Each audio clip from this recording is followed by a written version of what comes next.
The Fox and the Grapes.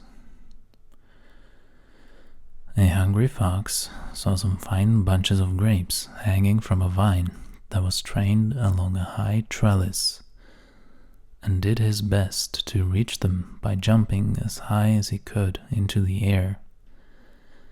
But it was all in vain, for they were just out of reach, so he gave up trying, and walked away with an air of dignity and unconcern, remarking, "I thought those grapes were ripe, but I see now they're quite sour." The Goose that Laid the Golden Eggs. A man and his wife had the good fortune to possess a goose which laid a golden egg every day.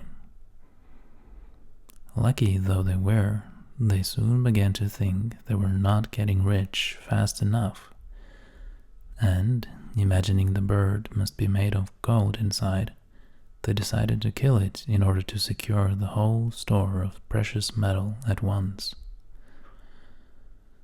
But when they cut it open, they found it was just like any other goose. Thus, they neither got rich all at once, as they had hoped, nor enjoyed any longer the daily addition to their wealth. The Cat and the Mice. There was once a house that was overrun with mice. A cat heard of this and said to herself, "That's the place for me," and off she went and took up her quarters in the house, and caught the mice one by one and ate them. At last, the mice could stand it no longer, and they determined to take to their holes and stay there. "That's awkward," said the cat to herself. "The only thing to do is to coax them out by a trick." So she considered a while, and then climbed up the wall and let herself hang down by her hind legs from a peg, and pretended to be dead. By and by a mouse peeped out and saw the cat hanging there. "Aha!" and cried, "You're very clever, madame, no doubt, but you may turn yourself into a bag of meal hanging there, if you like, yet you won't catch us coming anywhere near you." The Mischievous Dog. There once was a dog who used to snap at people and bite them without any provocation, and who was a great nuisance to everyone who came to his master's house. So his master fastened a bell round his neck to warn people of his presence. The dog was very proud of the bell, and strutted about, tinkling it with immense satisfaction. But an old dog came up to him and said, "The fewer airs you give yourself, the better, my friend. You don't think, do you, that your bell was given you as a reward of merit? On the contrary, it is a badge of disgrace." The Charcoal Burner and the Fuller. There was once a charcoal burner who lived and worked by himself. A fuller, however, happened to come and settle in the same neighborhood. And the charcoal burner, having made his acquaintance and finding he was an agreeable sort of fellow, asked him if he would come and share his house. "We shall get to know one another better that way," he said, "and, beside, our household expenses will be diminished." The fuller thanked him, but replied, "I couldn't think of it, sir. Why, everything I take such pains to whiten would be blackened in no time by your charcoal." The Mice in Council.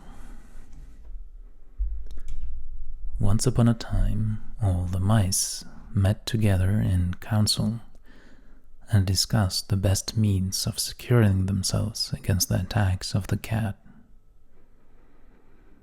After several suggestions had been debated, a mouse of some standing and experience got up and said, "I think I've hit upon a plan which will ensure our safety in the future, provided you approve and carry it out. It is that we should fasten a bell around the neck of our enemy the cat, which will by its tinkling warn us of her approach."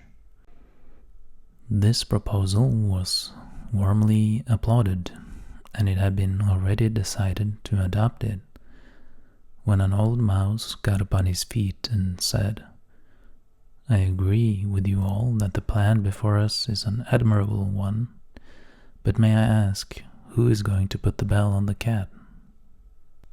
The Bat and the Weasels. A bat fell to the ground and was caught by a weasel, and was just about to be killed and eaten when it begged to be let go. The weasel said he couldn't do that because he was an enemy of all birds on principle.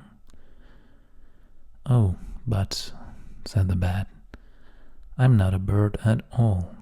I'm a mouse." "So you are," said the weasel, "now that I look at you," and he let it go. Some time after this, the bat was caught in just the same way by another weasel, and, as before, begged for its life. "No," said the weasel, "I never let a mouse go by any chance." "But I am not a mouse," said the bat, "I'm a bird." "Why, so you are," said the weasel, and he too let the bat go. The Dog and the Sow. A dog and a sow were arguing, and each claimed that its own young ones were finer than those of any other animal. "Well," said the sow at last, "mine can see, at any rate, when they come into the world, but yours are born blind." The Fox and the Crow. A crow was sitting on a branch of a tree with a piece of cheese in her beak, when a fox observed her and set his wits to work to discover some way of getting the cheese. Coming and standing under the tree, he looked up and said, "What a noble bird I see above me! Her beauty is without equal, the hue of her plumage exquisite. If only her voice is as sweet as her looks are, she ought without doubt to be the queen of the birds." The crow was hugely flattered by this, and just to show the fox that she could sing, she gave a loud caw. Down came the cheese, of course, and the fox, snatching it up, said, "You have a voice, madame, I see. What you want is wits." The Horse and the Groom. There was once a groom who used to spend long hours clipping and combing the horse of which he had charge, but who daily stole a portion of his allowance of oats and sold it for his own profit. The horse gradually got into worse and worse condition, and at last cried to the groom, "If you really want me to look sleek and well, you must comb me less and feed me more."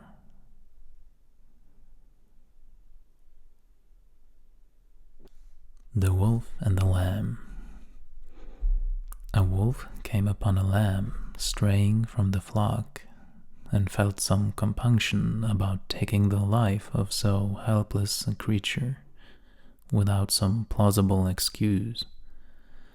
So he cast about for a grievance and said at last, "Last year sir, you grossly insulted me." "That is impossible, sir," bleated the lamb, "for I wasn't born then." "Well," retorted the wolf, "you feed in my pastures." "That cannot be," replied the lamb, "for I have never yet tasted grass." "You drink from my spring, then," continued the wolf. "Indeed, sir," said the poor lamb, "I've never yet drunk anything but my mother's milk." "Well, anyhow," said the wolf, "I'm not going without my dinner." And he sprang upon the lamb and devoured it without more ado. The Peacock and the Crane. A peacock taunted a crane with the dullness of her plumage. "Look at my brilliant colors," she said, "and see how much finer they are than your poor feathers." "I'm not denying," replied the crane, "that yours are far prettier than mine. But when it comes to flying, I can soar into the clouds, whereas you are confined to the earth like a beetle."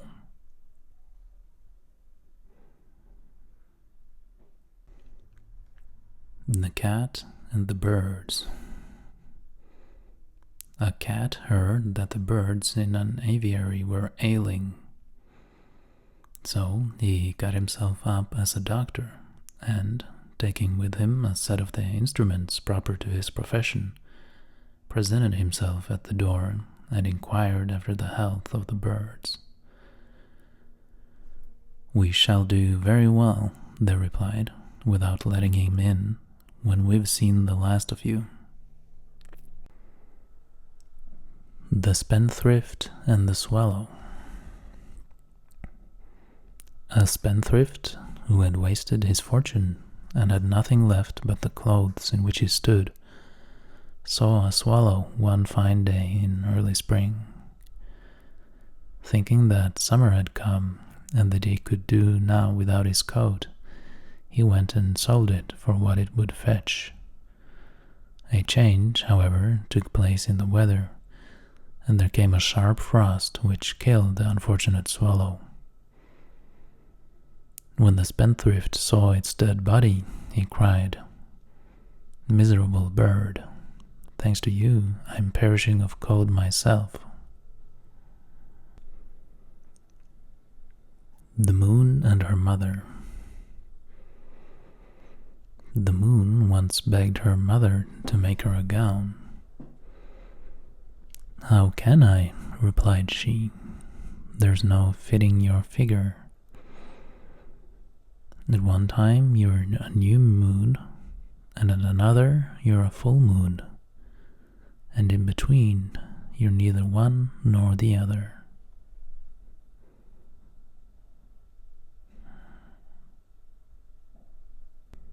Mercury and the Woodman. A woodman was felling a tree on the bank of a river when his axe, glancing off the trunk, flew out of his hands and fell into the water. As he stood by the water's edge, lamenting his loss, Mercury appeared and asked him the reason for his grief. And on learning what had happened, out of pity for his distress, he dived into the river and, bringing up a golden axe, asked him if that was the one he had lost. The woodman replied that it was not, and Mercury then dived a second time and, bringing up a silver axe, asked if that was his. "No, that is not mine either," said the woodman. Once more, Mercury dived into the river and brought up the missing axe. The woodman was overjoyed at recovering his property and thanked his benefactor warmly. And the latter was so pleased with his honesty that he made him a present of the other two axes. When the woodman told the story to his companions, One of these was filled with envy of his good fortune and determined to try his luck for himself. So he went and began to fell a tree at the edge of the river, and presently contrived to let his axe drop into the water. Mercury appeared as before, and on learning that his axe had fallen in, he dived and brought up a golden axe, as he had done on the previous occasion. Without waiting to be asked whether it was his or not, the fellow cried, "That's mine, that's mine," and stretched out his hand eagerly for the prize. But Mercury was so disgusted at his dishonesty that he not only declined to give him the golden axe, but also refused to recover for him the one he had let fall into the stream.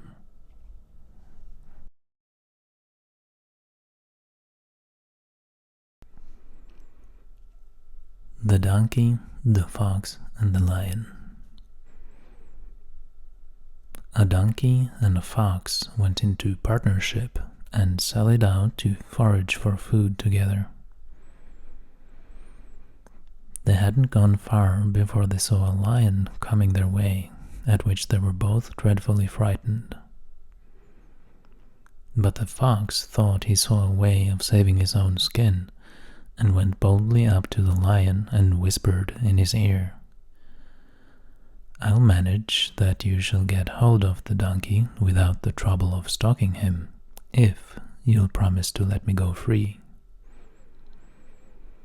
The lion agreed to this, and the fox then rejoined his companion, and contrived before long to lead him by a hidden pit, which some hunter had dug as a trap for wild animals, and into which he fell. When the lion saw that the donkey was safely caught and couldn't get away, it was to the fox that he first turned his attention, and he soon finished him off, and then at his leisure proceeded to feast upon the donkey.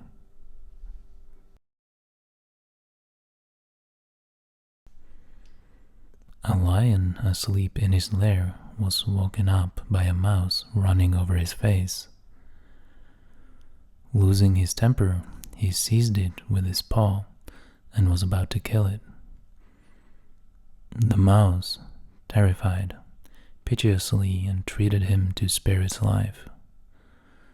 "Please let me go," it cried, "and one day I will repay you for your kindness."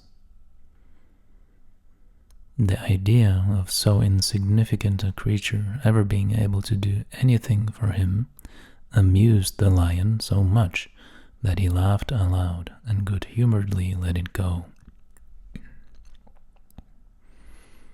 But the mouse's chance came, after all.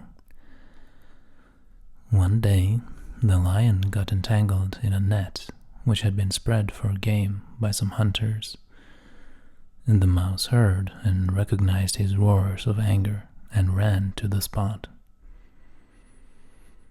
Without more ado, it set to work to gnaw the ropes with its teeth, and succeeded before long in setting the lion free. "There," said the mouse, "you laughed at me when I promised I would repay you, but now you see, even a mouse can help a lion." The Crow and the Pitcher. A thirsty crow found a pitcher with some water in it, but so little was there that, try as she might, she could not reach it with her beak, and it seemed as though she would die of thirst within sight of the remedy. At last she hit upon a clever plan. She began dropping pebbles into the pitcher, and with each pebble the water rose a little higher, until at last it reached the brim, and the knowing bird was enabled to quench her thirst.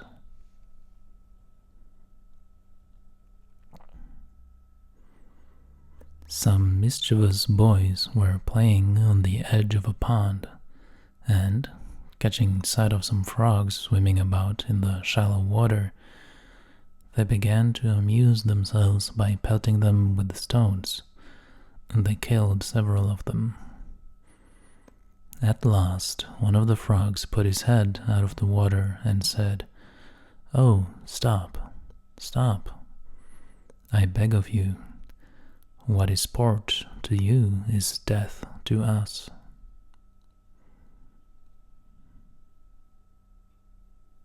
The North Wind and the Sun. A dispute arose between the North Wind and the Sun, each claiming that he was stronger than the other. At last they agreed to try their powers upon a traveler, to see which could soonest strip him of his cloak. The North Wind had the first try, and, gathering up all his force for the attack, he came whirling furiously down upon the man, and caught up his cloak as though he would wrest it from him by one single effort. But the harder he blew, the more closely the man wrapped it around himself. Then came the turn of the sun. At first he beamed gently upon the traveler, who soon unclasped his cloak and walked on with it hanging loosely about his shoulders. Then he shone forth in his full strength, and the man, before he had gone many steps, was glad to throw his cloak right off and complete his journey more lightly clad. The Mistress and Her Servants. A widow, thrifty and industrious, had 2 servants whom she kept pretty hard at work. They were not allowed to lie long abed in the mornings, but the old lady had them up and doing as soon as the roosters sang. They disliked intensely having to get up at such an hour, especially in winter time, and they thought that if it were not for the rooster waking up their mistress so horribly early, they could sleep longer. So they caught it and wrung its neck.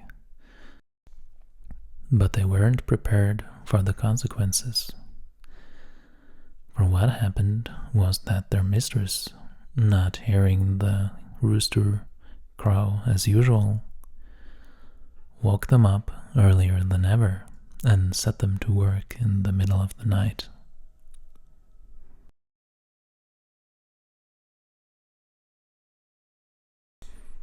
The goods and the ills.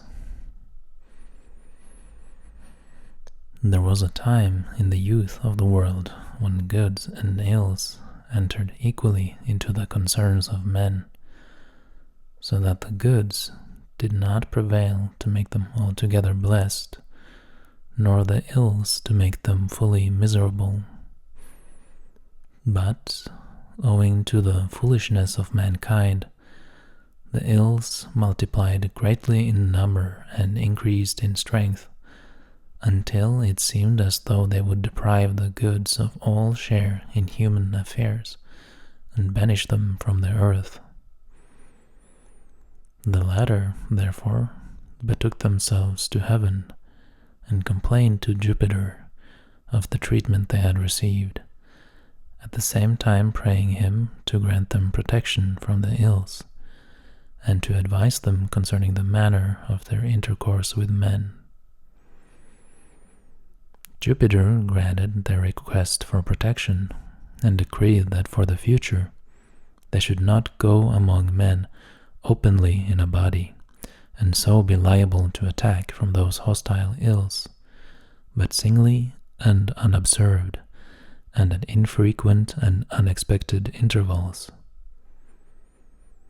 Hence it is that the earth is full of ills, for they come and go as they please, and are never far away, while goods, alas, come one by one only, and have to travel all the way from heaven, so that they are very seldom seen. With that, I hope you've become relaxed enough that you can finally enter dreamland where you belong.